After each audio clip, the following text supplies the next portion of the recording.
بسم الله الرحمن الرحيم، والصلاة والسلام على رسول الله صلى الله عليه وسلم. ازيكم عاملين ايه؟ يا رب تكونوا بخير.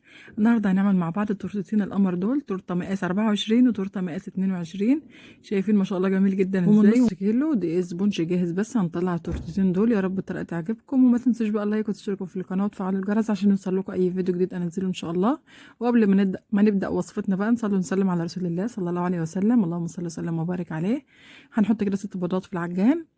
وهنحط كده نص كيلو دقيق سبونج. دقيق سبونج ابيض، انا حطيت ابيض عشان احط له بقى كاكاو كده، اقسم الخليط واحط له كاكاو. لو حابه تعملي ربع وربع ما فيش مشكله خالص. وحطيت معلقه صغيره محسن ونص كوبايه ميه ساقعه. تمام. ضربتهم بقى في العجان لما وصلوا للقوام ده كده، والقوام تضاعف كده ما شاء الله. انا كنت هحطهم هنا في صينيتين مقاس 22، بس ما شاء الله اللهم بارك لقيت الخليط يعني علا ما شاء الله حلو، يعني لقيته على علو حلو ما شاء الله. حطيت بقى في الصينيه دي، لقيت الصينيه دي ما شاء الله اتملت، فقلت بقيه الخليط مش هيكفي في الصينيه التانية.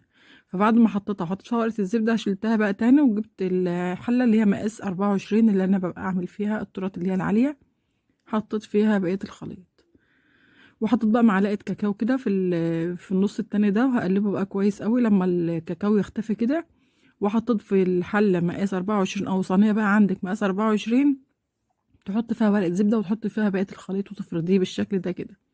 هو مش هيعلى قوي معايا، مش مستاهل الحله يعني، بس انا ما عنديش الصينيه اللي هي مقاس 24 اللي هي العاديه بتاع الفرن، فقلت احطه في الحله وخلاص. هحطهم بقى الاتنين كده بالشكل ده، وهدخلهم بقى الفرن. لما يستووا بقى على حسب الفرن بتاعك، ممكن من ساعه الا ربع الساعه او نص ساعه على حسب الفرن بتاعك، كل فرن بيختلف النار بتاعته.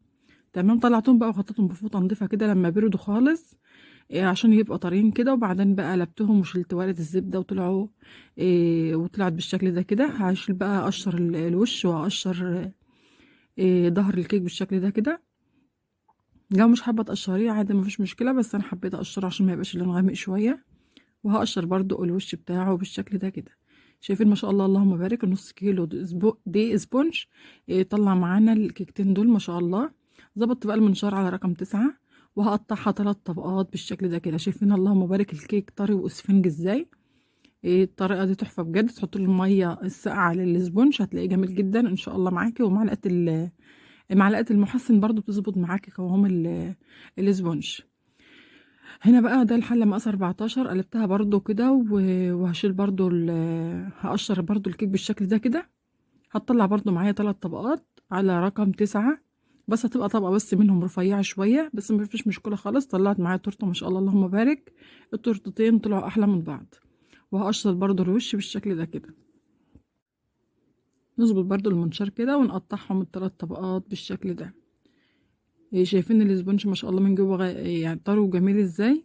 لو حابه اللون يبقى اغمق من كده تحطي معلقه ونص كاكاو او معلقتين زي ما تحبي، بس هي الدرجه دي كانت حلوه. حشيتهم بقى وجلستهم عشان وقت الفيديو ما يطولش معاكم. انا بحشي الكيك على طول وبزينه، يعني هتلاقي الفيديوهات اللي عدت كلها حشو وتجليس، فقلت بقى هزين معاكم على طول النهارده عشان الفيديو ما يطولش معاكم. انا بقى حشيتهم وبكريم شانتيه عادي، ودخلتهم بقى التلاجة. جلستهم الاول وبعدين دخلتهم التلاجة نص ساعه. وجنشت بقى شوكولاته كده، سيحته شويه على حمام مائي، وحطيت كده شويه وموجته. عملت تمويجه كده بالمعلقه الصغيره، ظهر معلقه صغيره بالشكل ده كده.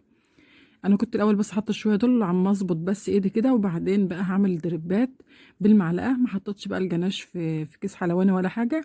عملت بالمعلقه معاك على طول عشان الطريقتين تبقى سهله معاكم. انا بعمل بكيس الحلواني كتير قبل كده، بس قلت بعمل بالمعلقه معاكم النهارده.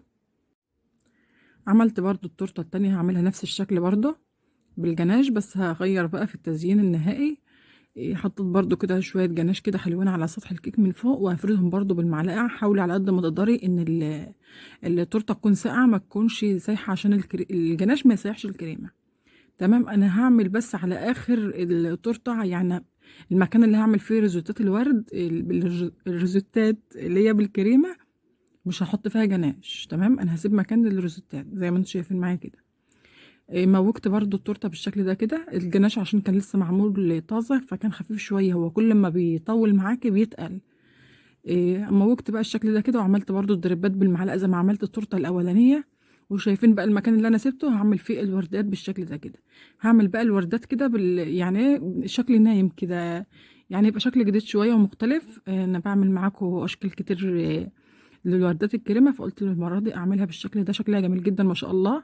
عملت برضو التانية زيها بالكريمه، وهحط بقى كده هزين بقى التورته ديت بالويفر اللي هو الشوكولاته، اللي هو البسكوت المغطى بويفر الشوكولاته ده، بس جميل جدا واحلى من اللي هو الويفر التاني. وعملت كده ريزوتا بالكريمه في النص، وحطت عليها كريزه تكسر اللون.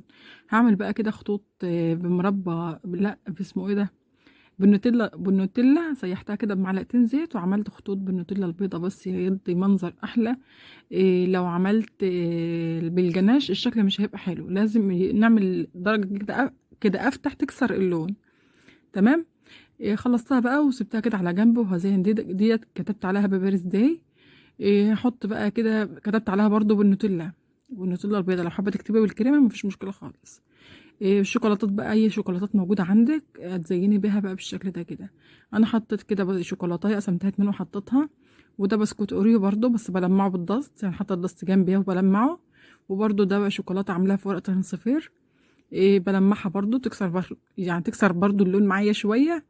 وبرضو ده بسكوت ويفر اللي انا مزينه بيه التورته اللي فاتت، لمعته برضو بالدست الدهب وحطيته بالشكل ده كده. تزيينها بسيط جدا وسهل، وما شاء الله هتطلع معاكم التورته في الاخر تحفه. تحفة بجد، ان شاء الله تعجبكم. وحطيت برضو شوية كريسب ابيض كده يكسر اللون، وشوية كريسب كبير شوكولاتة برضو. ده منظر احلى كده، وشايفين ما شاء الله شكلها حلو. وهتبان معاكم برضو الوقت ما الفها لكم هتبقى شكلها جميل جدا. قسمت بقى كريزة كده اتنين وحطيتها برضو تكسر معايا اللون شوية. لقيتها ما شاء الله نطقت التورته وخلت شكلها جميل. فتحت كده اتنين وكريستين كده وحطيتهم بالشكل ده كده يكسر معانا اللون شوية. انا حاسه ان اللي بقوله بعيده ليه يا ولاد محدش يعرف. وشوفي فين ما شاء الله اللهم بارك طلعوا معايا بالجمال ده، يا رب يا رب يعجبوكم. هم عجبوني بجد، شكلهم كان حلو قوي على الطبيعه، يعني في الحقيقه من غير تصوير كان شكلهم بجد جميل جدا، وكنت مبسوطه بيهم قوي. هنا بقى انا ما كنتش حطيت على التورتيه دي حاجه لسه، فايه رايكم بقى في شكلها كده احلى ولا الشكل اللي هيجي لكم التاني ده احلى؟ اكتبوا لي بقى رايكم في الكومنتات، وما تنسوش اللايك. هنا بقى بعد ما حطيت هنا حطيت لها هنا سكر ذهبي. قلت يكسر اللون شويه، ممكن تحط سكر ذهبي ممكن تحط مكسرات. قولي لي بقى ايه رايكم، شكلها كده احلى ولا شكلها الاول احلى؟ قولوا لي بقى رايكم في التورته الكبيره ديت، وما تنسوش بقى اللايك وتقولوا لي رايكم في تورته النهارده ايه. شايفين اللهم بارك شكلها جميل جدا ازاي، وفخمه كده، وتبان معاك ان هي يعني ايه حاجه كده جامده جامده جامده يعني. يا رب الطريقه تعجبكم، وما تنسوش اللايك. سلام عليكم.